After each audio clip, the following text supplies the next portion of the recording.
Hello, Morongo Basin and listeners around the world online at Z107.7fm.com.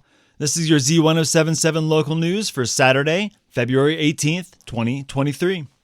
Miltree, a veteran-led nonprofit here in Joshua Tree, is holding a movie screening this Sunday at First World. From the Veterans Journey Home series, Kalani's story follows Marine Captain Kalani Kreutzberg's battle with post-military life and his journey towards wholeness with a new mission to guide his civilian life. The movie is directed by Frederick Mark, who also worked on the award-winning documentary Hoop Dreams, and he'll be doing a Q&A session after the film.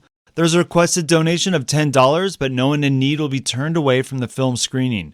Miltree says the film is a great opportunity for the community to be more informed about the plight of some of our returning military, as well as an event that can inspire and encourage our local veterans and service members. We'll have more information on the Sunday film screening at a link at this story at Z107.7fm.com. The Wonder Valley Film Festival starts this Wednesday, February 22nd at the Palms Restaurant in Wonder Valley. The festival features films that are by residents or use Wonder Valley as a setting, and each show will have a Q&A session afterward with the filmmakers. The doors open at 6:30 and the screenings begin at 7 o'clock sharp. The film festival will continue for 4 Wednesdays, starting with February 22nd's premiere night. See this story at our website for a link to the Facebook event page. If you want more rock and roll shows in the Morongo Basin, then tonight's the night to get your booty up to see the Hot Patooties, the High Desert's own punk rock meets truck stop rock and roll trio. They're playing a free show up in Pioneer Town's Red Dog Saloon. The show is indoors and goes from 7 to 9 p.m. and it is not to be missed. See our website for a link to the Hot Patooties Instagram. The Red Dog Saloon is just one of the many restaurants taking part in the first ever High Desert Love Your Park food tour, and culinary reporter Jeff Harmatz joins us with a look at the event's final weekend. The first ever Love Your Park High Desert food tour is in full swing. By ordering a specialty food or drink item from a participating restaurant, a portion of your purchase, between 10 and 100% of the proceeds, will be donated to the Joshua Tree National Park Association to fund programs in the Joshua Tree National Park.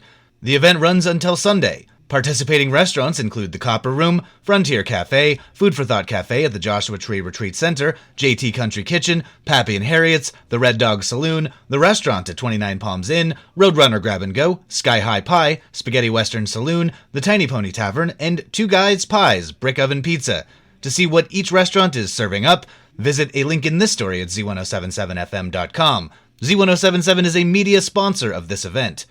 Tomorrow, there will be a finale party, open to the public and held in the backyard of the Tiny Pony. There will be food and drink specials, giveaways from local businesses, a meet and greet with park rangers from Joshua Tree National Park, along with reptiles brought by local favorite Danielle Wall from noon to 3 p.m. Reporting for Z107.7, this is culinary reporter Jeff Harmatz. The Joshua Basin Water District's proposed rate increases were approved earlier this week, though it wasn't exactly what everyone expected. Reporter Mike Lipsitz was at Wednesday's meeting and joins us with this story. After more than 3.5 hours of public comments and board discussion, directors settled on a plan no one expected. They approved the 75% rate increase model that has been on the table, but will use that as a rate ceiling and implement instead a 9% increase and dip into the district's reserves to make up the difference. The decision leaves the board the option to bring rate hikes up to the higher level without an additional Prop 218 notice, should the district come up short. So effective March 1st, the new, modest rates go into effect. Chromium-6 mitigation, pipeline replacement, and operating costs were cited for driving up the cost of bringing clean water to the residents of Joshua Tree. Reporting for Z107.7 News, this is Mike Lipsitz. Around 5,700 property owners were notified by the Joshua Basin Water District and given the opportunity to oppose any increase by submitting valid written protest ballots. 81 protest ballots were turned in to the water agency, far less than the 50% plus one needed to take the matter off the table altogether. After 2 weekends of King of the Hammers and thousands of off-road fans coming through the Morongo Basin, it was a relatively calm week for Operation Dust Devil. Now entering its 9th week, the operation had deputies patrolling Juniper Flats, Hesperia Lakes, and San Bernardino, looking for dangerous or illegal off-road activity in residential areas. Deputies issued 43 county code violations and helped 2 stranded motorists stuck in a river. Throughout the patrol, deputies contacted about 330 citizens and approximately 2,000 off-roaders in Johnson Valley as the dust settles on the King of the Hammers for another year. And that's your local news. You can hear local news 7 times a day, 7 days a week at 7, 8, 9, noon, 4, 5, and 6. More Morongo Basin residents get their local news from Z107.7 than any other source. Reporting for the Morongo Basin News Leader, the award-winning Z107.7 News, this is Robert Hayden.